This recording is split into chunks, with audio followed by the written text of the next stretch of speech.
this opportunity to thank all of you, especially members of my campaign team and all the volunteers across the country for the hard work done so far. I want to thank every single one of them from the bottom of my heart. Victory is beckoning at us, and I'd like to use this opportunity to speak directly to all members of the NDC. I've been at the forefront of 3 major campaigns, playing different roles between 2002 and 2020. I understand campaigns and elections quite thoroughly, but I can tell you right now that this Delegates Congress is the most critical election in the history of our dear country. If we get it right as a party, the whole country will get it right. And if we get it wrong, the country will sink further than it has sunk today. Take a moment and carefully think about the ramifications of putting the wrong people in the right offices at this time. It's akin to going fishing with a sharp shovel or fetching water with a basket. This party is the last frontier of hope for the many hopeless people across this country, and this election is the most hopeful thing or event that the people of this country are looking forward to this year. How we move forward as a party and a country is predicated largely on the outcome of this election. Every serious-minded person in this country and in our party should know that this is not just another election, neither is it just another call to duty, but the very survival of our party and the country is at stake. This is a sacred opportunity bestowed on us by the people whose shoulder we stand on today to call ourselves the National Democratic Congress, NDC. The sweat and blood of our forebears cannot be allowed to go waste, because the prisons, dungeons, long distances they trekked, and all other tribulations that they went through throughout the revolution will bear a condemnation to us if we make waste of their struggles by making the wrong choices. The sacrifices of the 1980s were endured by all, primarily because the farmers from Yeji to Dodipapase, where I was born, fishermen and women from Elmina to Denu, market women from Makola to Kumasi, all knew then that if they could endure it one more time, they will be able to build a thriving democracy, an economy that is robust, and an enabling environment that will allow this Fourth Republic to thrive and last for the benefit of all. However, that Fourth Republic is under attack by a clueless bunch of people led by a man who could only be described as the greatest mistake of our democracy and the worst experiment of the Fourth Republic. As catastrophic as that is, the real nightmare is that we still must endure it till 2024 before help will come. And ladies and gentlemen, when I think about the fact that the situation in which we are is bad and perhaps horrible, and we have January, February, March, April, May, till December of 2023 to endure, and then 2024 will start, January, February, March, till another December, God should really help us. However, there is no special help coming from above. Ladies and gentlemen, there is no Calvary coming with the sunset or the roaring seas. We, the National Democratic Congress, the NDC, are that Calvary that will rescue this country. You and I are the only ones who can save this country one more time.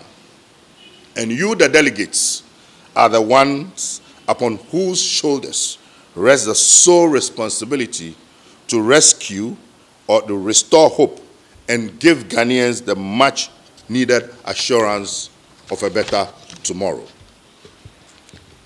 This is why I say to you that you are playing the role of God, and you must see your responsibilities both as democratic and spiritual, because the very survival of this country and this democracy rests on the outcome at our Congress in December. I take solace in the fact that given the chance, the delegates of the NDC always get it right.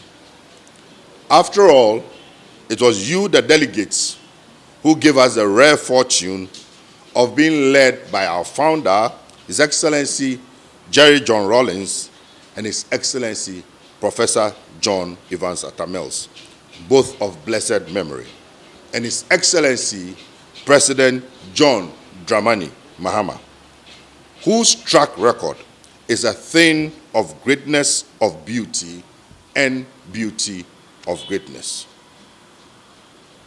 To all of my colleagues contesting for various positions in the party, that we are even considered for a leadership position in a party like the NDC is a privilege and not an entitlement. This party has suffered enough, mostly from internally generated wounds.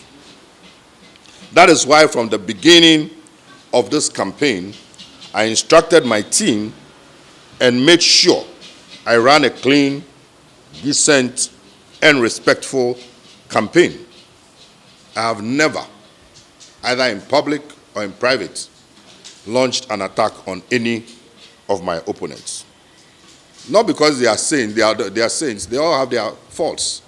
But I have too much to sell, so I don't need to go down that path.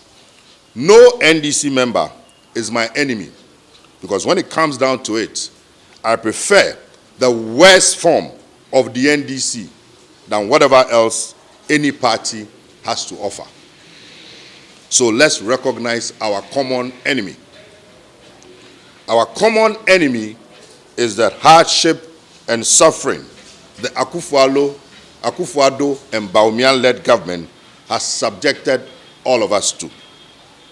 Most of which was done because they are completely out of their depth, and some of which are being done intentionally so that they can weaponize poverty and hardship to win elections.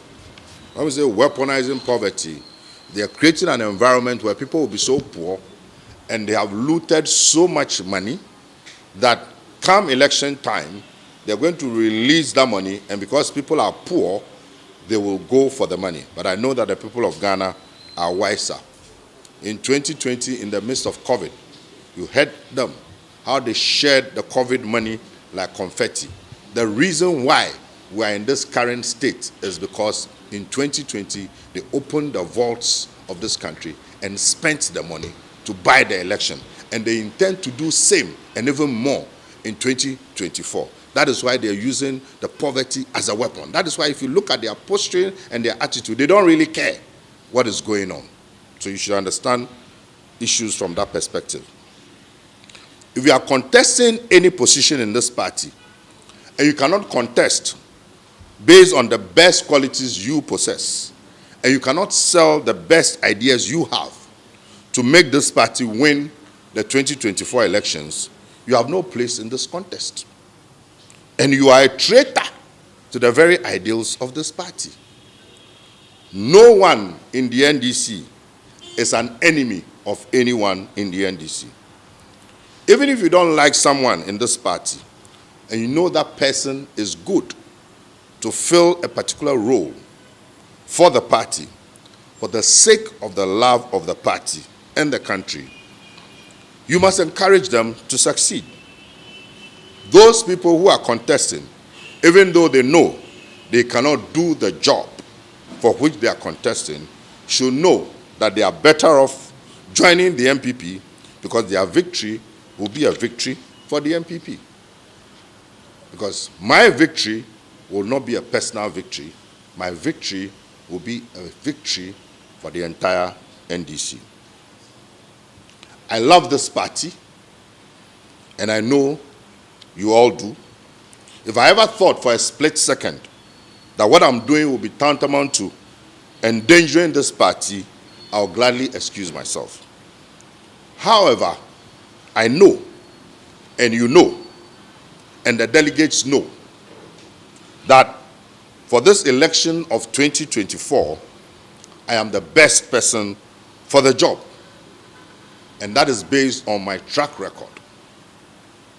Started my political career in the University of Ghana, SRC president, became the NUC's coordinating secretary, became a parliamentary candidate in 2000, became deputy campaign spokesperson for the Tamils primaries, became the deputy campaign manager for the 2004 campaign, became a deputy general secretary in charge of operations from 2005 to 2009.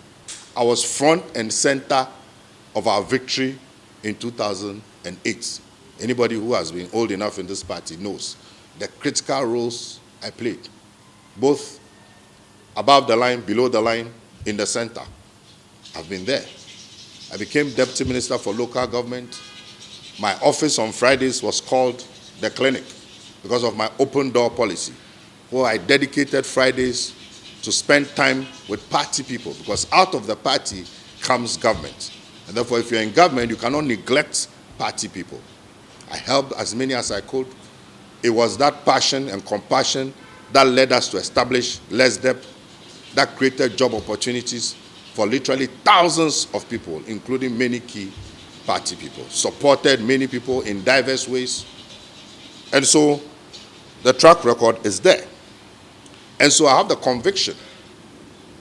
And in 2012, we could not do things the way we had planned because there were challenges. But in spite of all that, we were able to do exactly what we were asked to do. And the results speak for themselves. Had it not been for the brutality of the MPP, murdering 8 people in cold blood and stealing 5 seats through the barrel of the gun, we would have been in power for now. I am ready for this job. I have been prepared for it. I've gone through the mill. And so I'm the best person for the job. And it is for this reason that I came to submit my form to contest the position of General Secretary, to help position the party properly for the battle in 2024 and the victory of 2024. I've always believed that when a man gets into his head to do something, and when he exclusively occupies himself in that pursuit, he must succeed, whatever the difficulties, challenges, or obstacles. And come 2024, by the grace of God, inshallah, and with the help of all of us, we shall succeed. We must succeed, and we shall win. We will win 2024 by all means, anyway, anyhow. But first, I appeal to you, and I appeal to the best in you as delegates, to vote massively for me as your next General Secretary. I was talking to a group of people, and they said, well, you know, other people are their friends, but we know you can do the job, you know. And I said, what do you want? How do you want to feel on the 18th of December? Do you want to be happy or you want to be sad? When we are all jubilating Will you be weeping and gnashing your teeth? If you want to be joyful and excited on that day, then join the winning team, join the winning train, and vote for Elvis Afriyie Ankrah as your next General Secretary.